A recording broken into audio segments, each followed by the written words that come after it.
తాకట్టులో ఉన్న బంగారాన్ని విడిపించి ఆ రోజు ఆన్లైన్ రేటుకే మేము కొంటాం. Sharma gold company. Suman TV ప్రేక్షకులకి స్వాగతం. నేను గిరిజ. ఇవాళ మనతో పాటు ప్రముఖ ఆధ్యాత్మికవేత్త, జ్యోతిష్య పండితులు బ్రహ్మశ్రీ సుభాష్ శర్మ గురువు గారు ఉన్నారు. గురువు గారితో మాట్లాడి మరిన్ని విషయాల్ని తెలుసుకునే ప్రయత్నం చేద్దాం. నమస్కారం గురువు గారు. శ్రీమాత్రే నమః. గురువు గారు, మనకి కార్తీక మాసం ముగింపు తర్వాత పాడ్యమి వస్తుంది. సో ఈ పాడ్యమిని పోలి పాడ్యమి, పోలీస్ వర్గం అని కూడా అంటూ ఉంటారు. అసలు ఏంటి గురువుగారు ఈ పోలి పాడ్యం యొక్క విశిష్టత, ఆ స్టోరీ ఏంటి గురువుగారు, వివరిస్తారా? తప్పకుండా తెలియజేస్తానమ్మా. ముందుగా ప్రేక్షకులందరికీ శ్రీమాత్రే నమః, శ్రీ గురుభ్యో నమః. నమో దేవ్యై మహాదేవ్యై శివాయై సతతం నమః. నమ ప్రకృత్యై భద్రాయై నిహితాం ప్రణతాస్మిత. పొలిపాడ్యమి, అమావాస్య తర్వాత వచ్చేటటువంటి పేరు పొలిపాడ్యమి అని పేరు. అయితే దీనికి పోలీస్ వర్గం అని కూడా అంటూ ఉంటారు. అయితే ఈ యొక్క రోజున ఏం ఆచరించాలి, ఈ రోజును ఎలా వినియోగించుకోవాలో తొలుత చెప్పి దాని తర్వాత దాని యొక్క స్టోరీ చెప్తాను. ఈ పొలిపాడ్యమి రోజున ప్రతి ఒక్క గృహిణి, ప్రతి ఒక్క సభ్యులందరూ కూడా ఏం చెయ్యాలి అని అంటే కనుక ఆ రోజున ఉదయాన్నే లేచి స్నానం ఆచరించాలి. స్నానం ఆచరించిన తర్వాత చక్కగా కోనేరు కానివ్వండి, నదీ తీర ప్రవాహ ప్రాంతం కానివ్వండి, లేదు అంటే కాలువ కానివ్వండి, పారేటటువంటి నీటి సెలయేరు ఎక్కడైతే ఉంటుందో ఆ యొక్క ప్రదేశమునందు ఈ యొక్క మహిళలు, గృహిణులు ఎవరైతే ముత్తైదులు సువాసనలు ఉంటారో ప్రతి ఒక్కరూ కూడా ఆ రోజున అరటి డొప్ప తీసుకొని ఆ అరటి డొప్పలో దీపాలు వెలిగించి ఆ పారేటటువంటి నీటిలో 3 సార్లు ఆ దీపాన్ని వదిలివేయడం ద్వారా వాళ్లకు ఆయుష్ పెరగడంతో పాటు ఇంట్లో ఉన్నటువంటి వారి యొక్క పోరు తగ్గిపోతుంది అని చెప్పేసి శాస్త్రవచనం. పూర్వకాలంలో ఒక ఇంట్లో 3 కోడళ్ళు ఉండేటటువంటి వారు, తోటి కోడళ్ళు. అందులో ఒక కోడలి పేరు పోలి అని పేరు.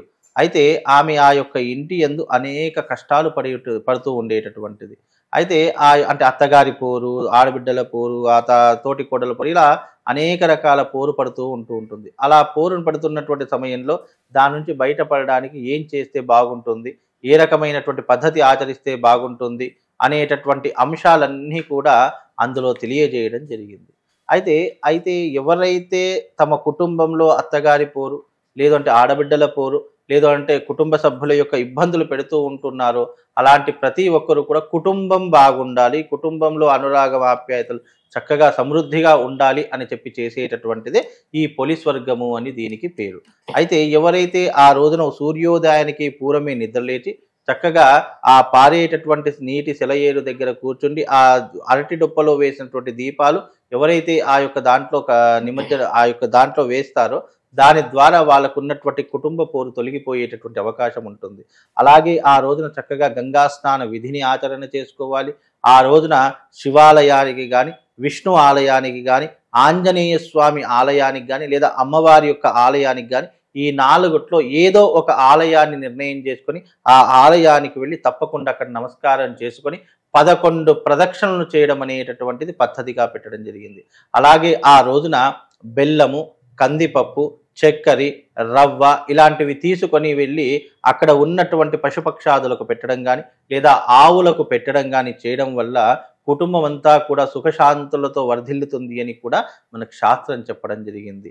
ఈ పొలిపాడ్యమి రోజున విశేషంగా ఆవు పాలతో పిండి దీపాన్ని చేసి ఆ పిండి దీపాలలో వెలిగించి ఆ యొక్క నీటి సరస్సులో వదిలివేయడం ద్వారా మనకున్నటువంటి దారిద్ర్యం కూడా తొలగిపోతుంది అని శాస్త్రవచనము. ఎవరైతే ఇప్పుడు ఈ పొలిపాడ్యమి రోజున దీపాలు చేస్తారు చూసారా, ఆ దీపాలు ఎలా చేయాలంటే గోధుమ పిండి, ఆవు పాలు ఈ రెండింటిని మిశ్రమంగా కలిపి దానితో దీపాలు వెలిగించాలని శాస్త్రం తెలియజేయడం జరిగింది. అలాగే ఆ రోజున విశేషంగా ప్రతి ఒక్క గృహిణి కూడా కాళ్లకు పసుపు పెట్టుకొని ఆ రోజున పూజాది క్రతువులు ఆచరణ చేసుకోవాలి.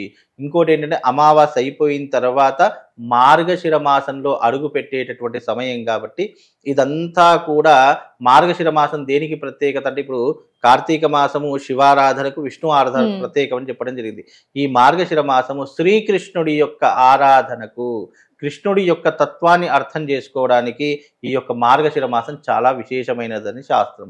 ఈ మార్గశిర మాసంలో గీతా జయంతి వస్తుంది, నాగపంచమి వస్తుంది. అలాగే ఎన్నో రకాలైనటువంటి విధానాలు ఈ మార్గశిర మాసంలో మనం ఎంచుకుంటూ ఉంటాం. సంకష్టహర చతుర్థి కానివ్వండి, అలాగే ఈ మార్గశిర మాసంలో వచ్చేటటువంటి గీతా జయంతి కానివ్వండి, అలాగే గురు పౌర్ణమి కానివ్వండి, అలాగే ఈ యొక్క మార్గశిర మాసంలో వచ్చే ఏకాదశి కానివ్వండి, ఉత్పత్తి ఏకాదశి అని దీనికి పేరు. ఉత్పత్తి ఏకాదశి అనేటటువంటిది కూడా చాలా వైవిష్టాన్ని పొందింది కాబట్టి ఈ యొక్క మార్గశిర మాసంలో వచ్చే ప్రతిదీ కూడా విశేషమైనటువంటి యోగాన్ని మనకు అందిస్తుంది. అలాగే ఈ యొక్క మార్గశిర మాసంలో కాలభైరవుడి యొక్క అష్టమి కూడా రావడం జరుగుతుంది. కాలాష్టమి అనేటటువంటిది కూడా చాలా విశేషమైనటువంటిది. మనకు జీవితాన్ని ఉద్ధరింపజేసుకోవడానికి కూడా ఈ మార్గశిర మాసం ఉపయోగపడుతుంది. అలాగే మార్గశిర మాసంలో మొట్టమొదటి రోజు దేంతో ప్రారంభమవుతుంది? పొలిపాడ్యమితో ప్రారంభమవుతుంది.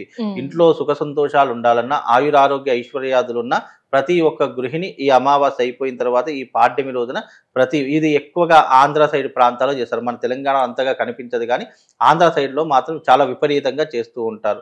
దీనిని ఆచరించడం వల్ల కుటుంబంలో ఉన్నటువంటి కలతలు దూరం అయిపోవడానికి, చాలా మంది కుటుంబంలో ఏదో ఒక ఇబ్బందులు ఉంటాయి. అత్తగారి తరఫు, ఆడబిడ్డ తరఫు, ఏదో ఒక తరఫు నుంచి ఇబ్బందులు ఉంటూనే ఉంటాయి. అలాంటి ఇబ్బందులు తొలగిపోవడానికి ఈ పోలిపాడ్యం అనేటటువంటిది చేస్తారు.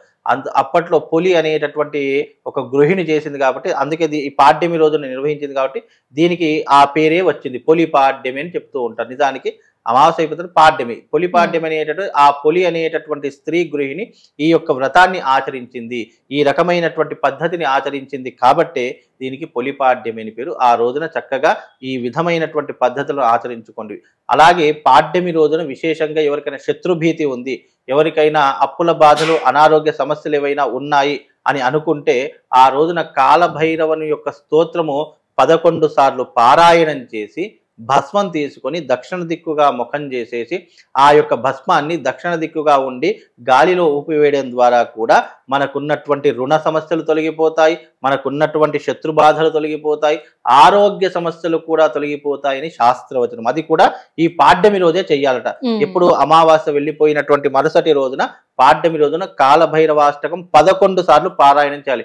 ఎప్పుడు ఉదయం 5 గంటలకు లేచి 11 సార్లు పారాయణం పూర్తయిపోయిన తర్వాత మనము దక్షిణ దిక్కుగా ముఖం చేసేసి ఆ విభూతిని మనము దక్షిణ దిక్కుగా గాలిలో ఊపివేయడం ద్వారా శత్రువుల యొక్క నాశనం కలుగుతుందని శాస్త్రవచనము.